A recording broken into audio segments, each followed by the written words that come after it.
اللہ رب العزت کی ذات مبارکہ بھی ہر عیب سے پاک ہے اور اس کی تمام صفات بھی بے مثل اور بے مثال ہیں۔ رحمان اور رحیم ہونا اس کی عظیم و شان صفات میں سے ہیں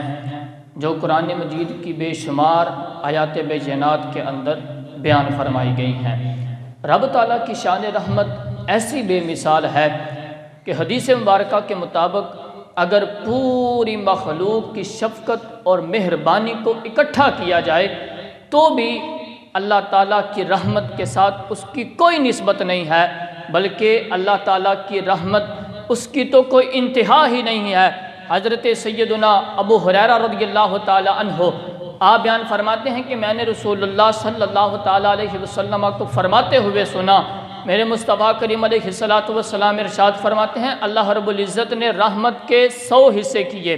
کتنے حصے؟ 100 حصہ کیا رحمت کا، تو اس میں سے 99 حصے یعنی ایک کم 100 حصہ اپنے پاس رکھ لیا اور صرف ایک حصہ مخلوق کو عطا فرمایا۔ اب اسی ایک حصے میں سے ساری مخلوق ایک دوسرے کے ساتھ رحمت اور شفقت کے ساتھ پیش آتی ہے۔ اسی رحمت کے ایک حصے میں رب ذوالجلال نے میرے مصطفیٰ کریم کو ساری کائنات کے لیے رحمت للعالمین بنا کے بھیجا۔ اسی رحمت میں سے والدین اپنی اولاد کے ساتھ محبت کرتے ہیں، جانور اپنے بچوں کے ساتھ پیار کرتے ہیں، اور فرماتے ہیں کہ یہاں تک کہ ایک گھوڑا بھی اپنے بچے کے اوپر سے اپنا سم اپنا پاؤں اس لیے اٹھا لیتا ہے کہ کہیں اس کی وجہ سے میرے بچے کو تکلیف نہ پہنچ جائے۔ ارے یار، ایک رحمت کا ایک حصہ ہے جو پوری مخلوق کو اللہ نے عطا فرمایا، ان میں میرے مصطفیٰ کریم بھی رحمت للعالمین بن کے آئے، ماں باپ کو بھی اللہ نے جو ہے وہ رحمت اور شفقت کرنے والا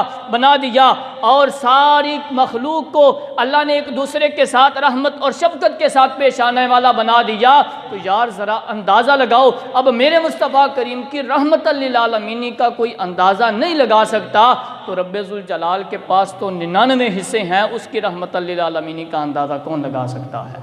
اللہ کے پاس تو 99 حصے ہیں رحمت کے، تو اس کی رحمت کا کون اندازہ لگا سکتا ہے؟ تو پوری مخلوق جس چیز کی سب سے زیادہ محتاج ہے وہ اللہ تعالیٰ کی رحمت ہے۔ انسان اگر اپنی زندگی پر غور کرے نا تو اس کا وجود بھی فقط اللہ رب العزت کی رحمت کی وجہ سے ہے، کہ مالک کریم کی رحمت نہ ہوتی تو انسان پیدا ہی نہ ہوتا، اور اس کے پاس موجود تمام نعمتیں بھی یہ بھی اللہ رب العزت کی رحمت ہے۔ اور فقط یہ دنیا ہی نہیں بلکہ کل قیامت والے دن جب جنت کے اندر جائے گا، جنت کے اندر اللہ رب العزت اس کو جو انعامات عطا فرمائے گا وہ بھی فقط اللہ رب العزت کی رحمت کی وجہ سے ہی ہوگا۔ انسان کا اپنا کوئی کمال نہیں ہوگا، فقط اللہ رب العزت کی رحمت کی وجہ سے ہے۔ ام المؤمنین حضرت سیدہ عائشہ صدیقہ رضی اللہ تعالی عنہا